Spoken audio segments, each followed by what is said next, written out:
Hi అండి, బాగున్నారా? నేను మీ నరేష్‌నండి. ఒక కస్టమర్ ఇంట్లో అయితే స్విచ్ బోర్డ్స్ అన్నీ చాలా పాతయి అయితే అయిపోయినాయి. అవి చాలా రోజుల క్రితం వేసిన స్విచ్ బోర్డ్స్.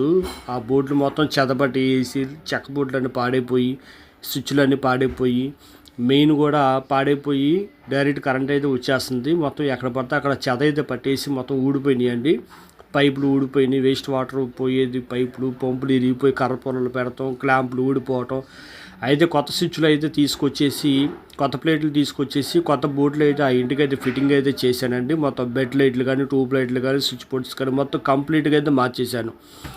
దీనివల్ల మొత్తం పైపులు ఊడిపోయిన వాటికి క్లాంపులు కొడతాం, ట్యూబ్ లైట్లు వేయటం, స్విచ్ బోర్డులు వేయటం, మెయిన్లు వేయటం, మెయిన్ ఆన్ చేసి ఉన్నప్పుడు కరెంట్ రావటం, మెయిన్ ఆఫ్ చేసి ఆగిపోవటం, బయట లైట్లన్నీ, స్విచ్ బోర్డ్స్ అన్నీ చెదపట్టిన బోర్డులు తీసి కొత్త ప్లాస్టిక్ బోర్డులు వేయటం, స్విచ్ బోర్డులు వేయటం మొత్తం కంప్లీట్గా అయితే చేసేసానండి. దీనివల్ల కస్టమర్ అయితే చాలా హ్యాపీగా అయితే ఫీల్